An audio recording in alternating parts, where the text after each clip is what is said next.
Hello అండి, welcome to Saritha's వాళ్ళు. ఈరోజు మీకు ఒక యూస్ఫుల్ టిప్ చెప్తానండి. హెయిర్ బాగా లాంగ్ అవ్వాలి, హెయిర్ ఫాల్ అవ్వకూడదు.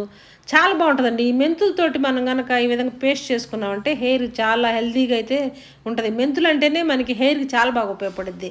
అలాంటి మెంతుల్ని మనం 2 స్పూన్లు దాకా తీసేసుకొని నైట్ నానబెట్టేసుకోవాలి. నానబెట్టుకున్న తర్వాత ఈ విధంగా ఈ వాటర్ని అస్సలు పడేయకూడదండి. ఈ వాటర్ తోటి మనకి గ్రైండ్ చేసుకునేటప్పుడు ఉపయోగించుకోవచ్చు.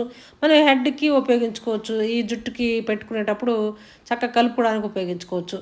తర్వాత ఇది బాగా మెత్తగా గ్రైండ్ చేసుకోవాలి. అసలు పొలుకు అనేదే ఉండకూడదండి. మెత్తగా ఉండాలి. ఎందుకంటే హెయిర్‌కి పెట్టుకుంటే పొలుకులు ఉంటే మనం తర్వాత ఇబ్బంది పడిపోతాం.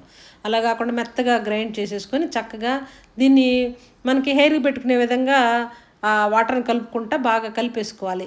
మీకు చుండ్రు గానీ అట్లాంటివి ఏమైనా ఉంటే గనక కొంచెం ఒక స్పూన్ దాకా నిమ్మరసం కూడా వేసుకోవచ్చు. నిమ్మరసం కూడా వేసేసుకొని శుభ్రంగా కలిపి గనక మనం ఈ విధంగా హెయిర్‌కి అప్లై చేసుకున్నామంటే సూపర్‌గా అయితే ఉంటాయండి. కండిషనర్‌గా బావుంటది. హెయిర్ ఫాల్ అవ్వకుండా సూపర్‌గా